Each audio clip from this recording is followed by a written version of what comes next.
damai sejahtera untuk kita semuanya. Jumpa lagi dengan saya Jo Nyelintung di acara yang sama di Ngosek.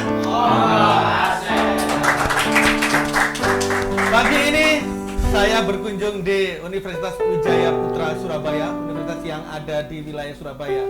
Di samping saya telah hadir bersama kita semuanya Bapak Rektor Universitas Wijaya Putra. Selamat pagi Bapak. Selamat pagi. Assalamualaikum Mas. Waalaikumsalam. Sehat Pak? Alhamdulillah. Sehat. Ini kayaknya semakin lama semakin seger ini ya. Mau ulang tahun Wijaya Putra sana. Oh iya Pak. Oh iya bentar lagi ulang tahun Pak. Pak, ini Pak kami dari tim Ngosek ingin bertanya-tanya terkait dengan universitas Pak. Kan sekarang banyak universitas di Surabaya khususnya semakin banyak menggurita banyak gitu Pak. Menurut Bapak terkait dengan universitas ini seperti apa Pak? Jadi begini, kalau kita ngomong universitas, nggak bisa universitas dikotomi PTN, PTS, nggak bisa. Sekarang sudah menjadi satu. Jadi melebur menjadi satu. Jadi kalau kita melihat universitas itu dari sisi peringkat misalnya, kinerja penelitiannya, kinerja pengabdiannya secara nasional. Nah ini klaster-klaster pemeringkatan perguruan tinggi itu sudah dijalankan oleh Kemenristek dulu, sekarang Kemendikbud, itu sudah beberapa tahun terakhir ini. Nah kita misalnya salah satunya in case Wijaya Putra ya harus targetkan peringkat-peringkat Wijaya Putra itu kemana gitu loh, ke arah mana, ke peringkat berapa yang harus kita targetkan. Nah, jadi sekarang ini ngomong tentang perguruan tinggi sebagai salah satu subsistem perguruan tinggi UWP itu juga menjadi berorientasi pada tingkat nasional. Baik Pak, kalau terkait dengan pergeseran perkembangan perguruan tinggi Pak dari mulai masa ke masa atau tahun ke tahun dari Universitas Wijaya Putra ini sendiri seperti apa untuk perkembangan perguruan tingginya? Kembali lagi pada pemeringkatan. Nah, pemeringkatan sekarang dirilis 2019 kemarin kita sudah di peringkat 240 seluruh Indonesia ya, dari 4.200 perguruan tinggi. Satu. Yang kedua, dari kinerja pengabdian kita itu secara nasional peringkat ke-49 dari 4.300 perguruan tinggi. Luar biasa. Dari kinerja penelitian tahun ini kita naik menjadi klaster utama, sekitar 300 perguruan tinggi klaster utama itu seluruh Indonesia. Seluruh Indonesia. Jadi orientasi kita bukan karena kita PTS di Surabaya Barat misalnya kita terlokalisir, kompetitor kita hanya itu, nggak bisa, kita harus nasional gitu. Upaya-upaya yang kita lakukan adalah bagaimana menjalankan tridharma perguruan tinggi. Yang kedua adalah bagaimana mendorong mahasiswa juga terlibat dalam proses tridharma perguruan tinggi itu, baik pengajaran, penelitian maupun pengabdian. Salah satunya adalah kita memang acuannya pada Rensra Kemendikbud Dikti pada waktu itu mulai 2010, 2014, 2019. Nah ini tahun 2020, 2024 itu sudah bergeser orientasinya. Katakanlah ini contoh kasusnya di Wijaya Putra. Ya. Wijaya Putra 2010-2020 ke teaching university, hanya orientasi pengajaran yang diutamakan. Nah, begitu kita di klaster utama kita harus bergeser menjadi research university. Nah, karena peringkat kita sudah 240 secara nasional, peringkat pengabdian kita sudah 49 secara nasional, itu peringkat sangat bagus. Bahasanya excellent itu sebetulnya. Nah, dari sisi penelitian juga kita di klaster utama itu kita diberikan kemandirian. Semacam semacam independen lah untuk mengelola penelitian kita, dan dana-dana penelitian juga banyak baik untuk dosen maupun mahasiswa. Nah, gitu. kalau misalkan perubahan yang signifikan ini Pak, kan sebentar lagi tadi Pak Budi bilang bentar lagi ini ulang tahun yang ke 30 berapa? 39. 39 Wijaya Putra. Ini ada perubahan yang signifikan dari yang sebelum ini sampai yang akan menjelang 39 Pak. Jadi tahun ini 39 tahun UWP ini adalah kita mencanangkan sebagai transformasi kedua untuk menjadi research university. Artinya apa? Aspek pengajaran dan riset itu menjadi prioritas utama, dan yang tidak kalah penting adalah aspek pengabdian pada masyarakat. Tapi orientasinya pada riset, semuanya berbasis pada riset, baik itu pengajaran maupun pengabdian pada masyarakat. Ini yang kita orientasikan karena kita sudah di klaster utama. Sayang kalau kita berubah kesempatan itu atau menafikan kesempatan itu. Jadi kita berorientasi bagaimana caranya kita dikenal dari riset, bukan hanya pengajaran maupun kuantitas. Kalau perguruan tinggi mengejar kuantitas itu masa lalu itu. Sekarang nggak bisa lagi, kita basisnya pada riset. Di samping itu, yang didorong sekarang ini bukan hanya dosen, mahasiswa diberikan kesempatan, peluang-peluang untuk berkreasi karena alat ukurnya adalah, outputnya adalah kinerja daripada mahasiswa itu sendiri. Learning outcome-nya itu apa sih? Mahasiswa bisa mampu seperti apa gitu loh. Berarti ada kemungkinan kolaborasi antara mahasiswa dan dosennya gitu, Pak? Pasti.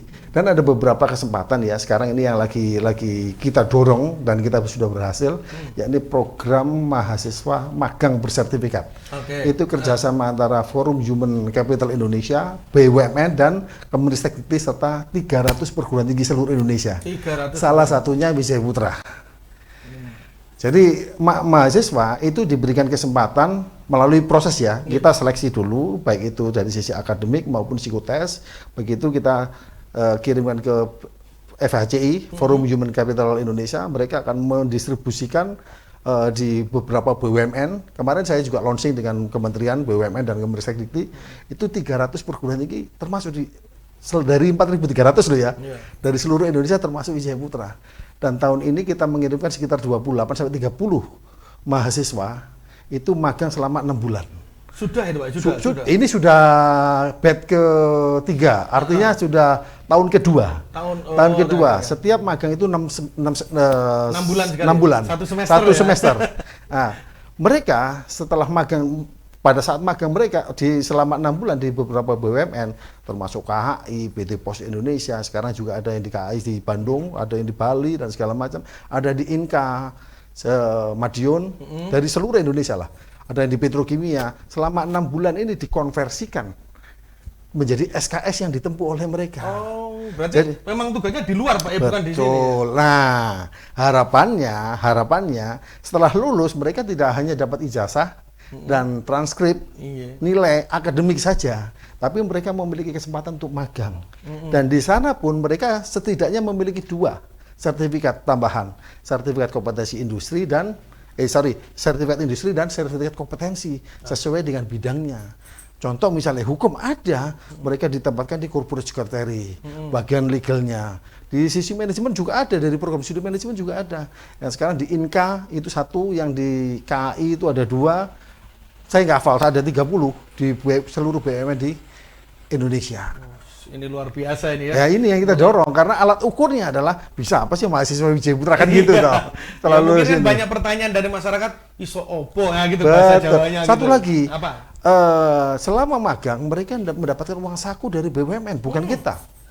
Mereka mendapatkan uang saku, mereka dapat ilmu, mereka dapat kesempatan untuk berkarya di sana, mereka dapat sertifikat industri dan sertifikat kompetensi dari BNSCW. Ada. Ini yang kita dorong, karena ke depan kompetensi alat ukur, salah satu kompetensi alat ukurnya adalah salah satunya adalah kompetensi mahasiswa. Baik, kayaknya pembicaraan kita ini cukup menarik. Dan pemirsa, ya jangan kemana-mana, karena perbincangan kita terkait universitas khususnya Wijaya Putra ini semakin menarik lagi. Tentunya stay tune terus di Ngosek Ngobrol Asik.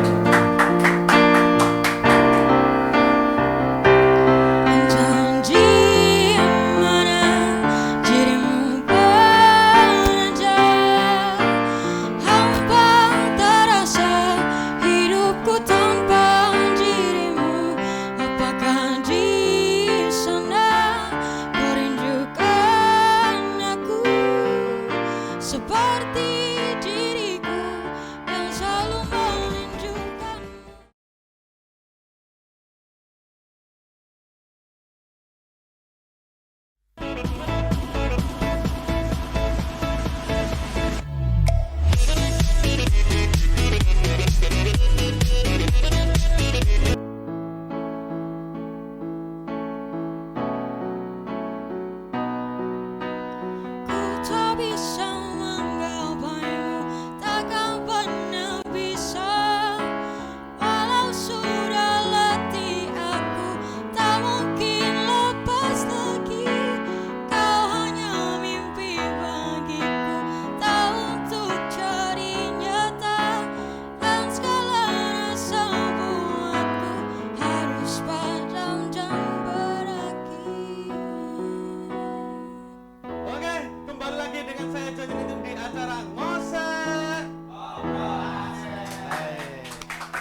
kita dengan Bapak Budi Endarto.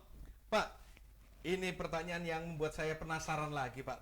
Kalau tadi ngomongin tentang universitas, sekarang boleh nggak saya tanya ini terkait dengan mahasiswanya? Mungkin ada nggak peluang mahasiswa untuk berkompetensi, khususnya di Wijaya Putra ini, Pak? Jadi sama dengan dosen sebetulnya.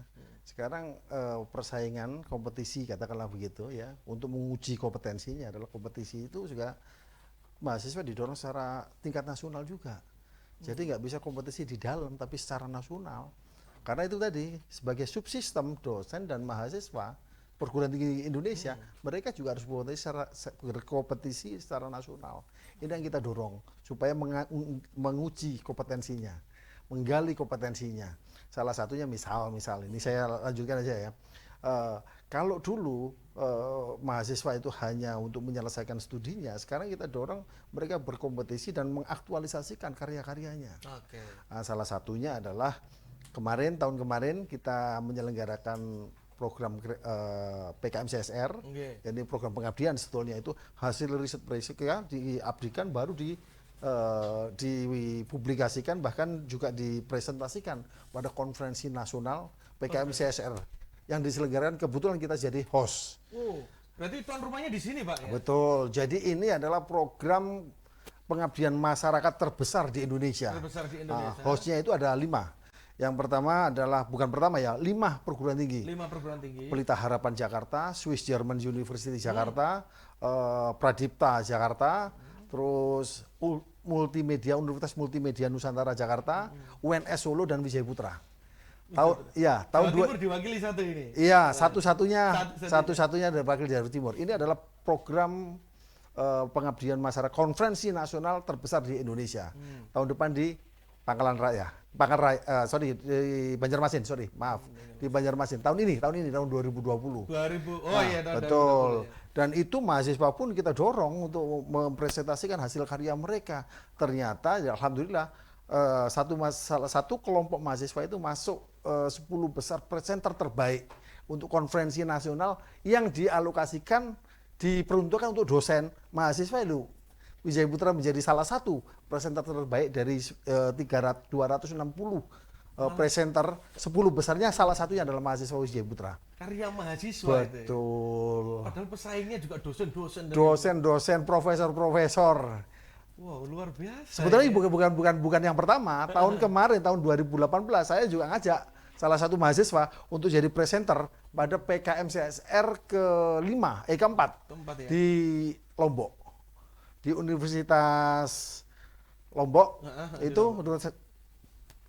Universitas Mataram, salah satu presenternya adalah mahasiswa, karya mahasiswa. Jadi dosen dengan mahasiswa sudah tidak ada bedanya lagi. Mereka berkompetisi, berkonferensi, itu di tingkat nasional sudah. Dan tahun ini saya upayakan ada beberapa mahasiswa yang berkonferensi secara internasional, untuk level internasional.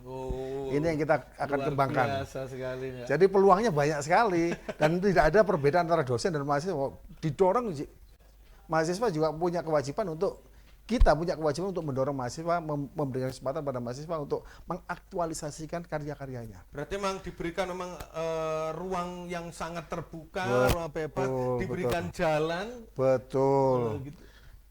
Yang lain ya mungkin saya sampaikan bahwa di Wijaya Putra mahasiswa itu sudah berprestasi di tingkat nasional juga.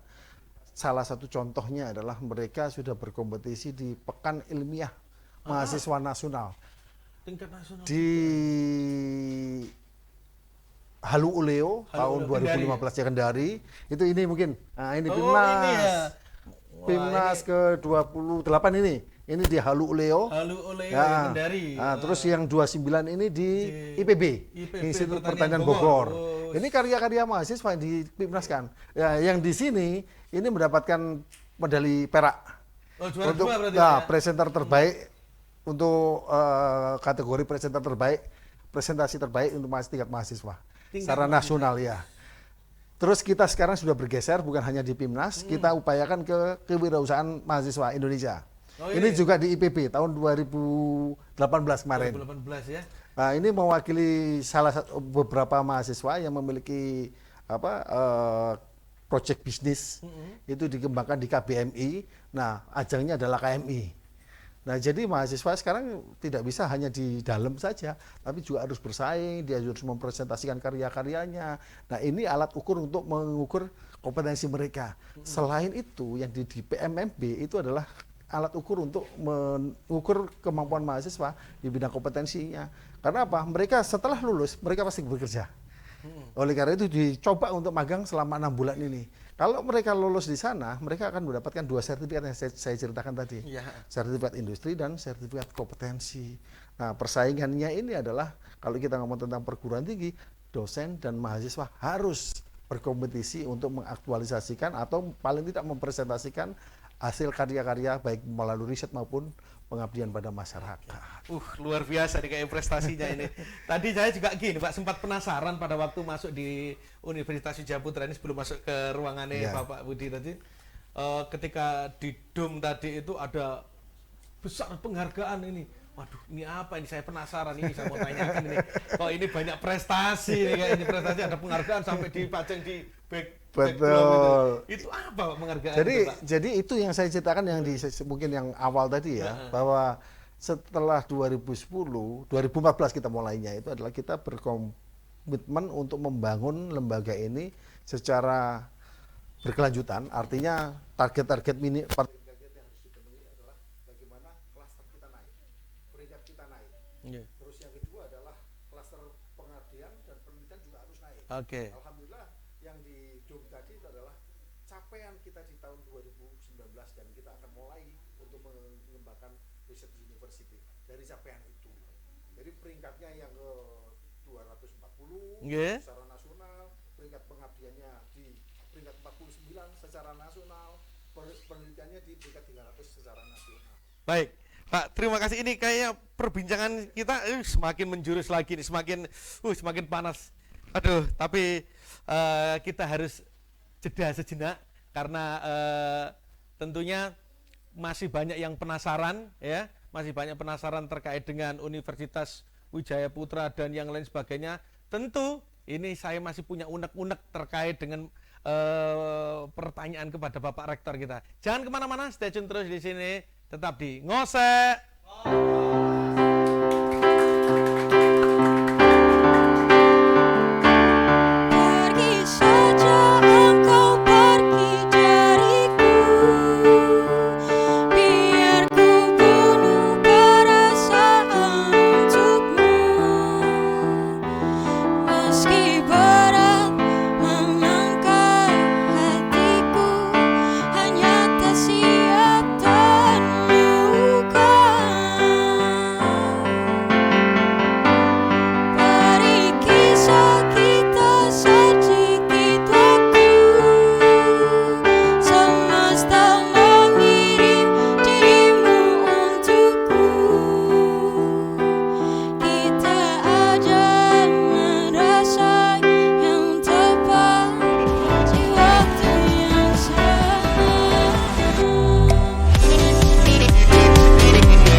lagi dengan saya John Lin di acara Ngosek.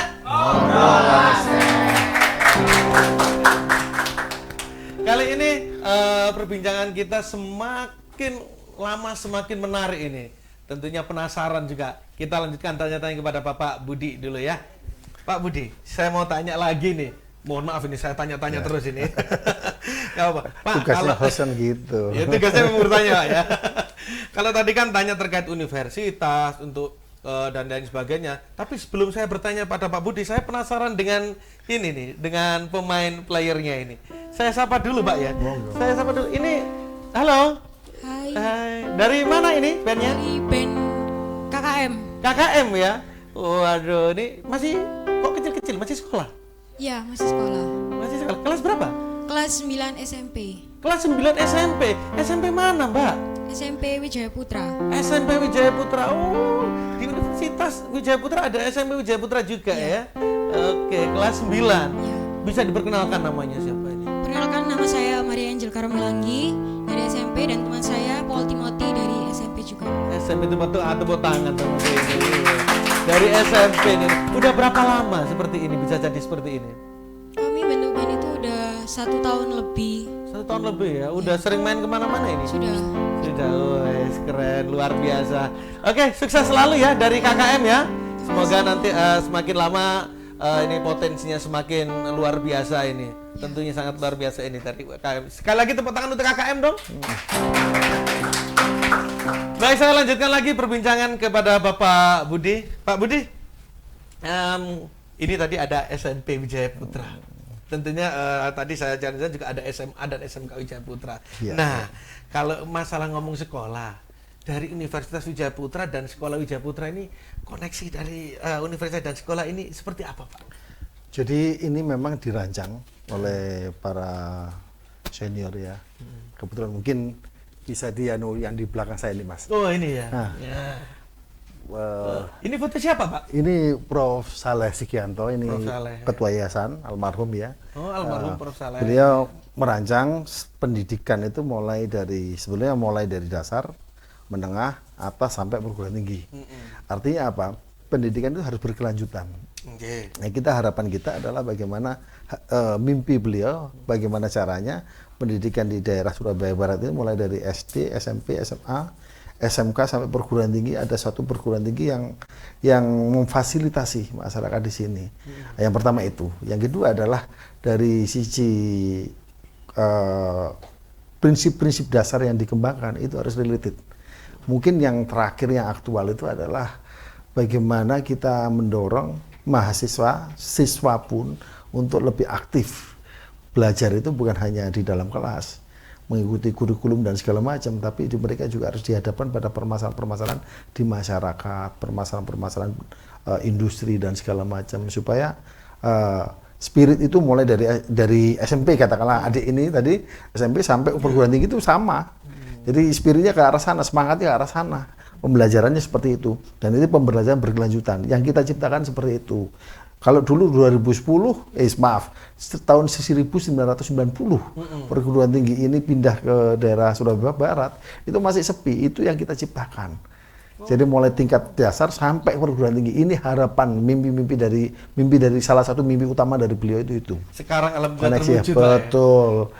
Demikian juga dari sisi konten ya. Yeah. Nah, sekarang kan juga sudah bergeser. Kalau perguruan tinggi ke riset, teman-teman adik-adik yang di SMP sampai SMLTA itu juga ke applied riset. Bagaimana dia mencari permasalahan, bagaimana mereka memecahkan permasalahan. Jadi seluruh teori-teori mata pelajaran itu, realitas di lapangan itu bagaimana sih? Ini yang kita dorong. Yang kedua adalah mereka juga diukur kompetensinya dengan persaingan kompetisi-kompetisi. Kalau saya waktu itu juga seringkali terlibat dalam diskusi-diskusi di sekolah pun, karena permasalahan kita itu adalah bagaimana mengukur kompetensi, mendorong kompetensi dari masing-masing individu, karena pendidikan tidak bisa digeneralisir. Si A itu senangnya apa, si B senangnya itu berbeda-beda, nggak bisa digeneralisir dengan satu rangkaian kurikulum yang baku, dan itu sangat kaku sekali, nggak bisa. Nah, sekarang kita dorong untuk mereka keluar.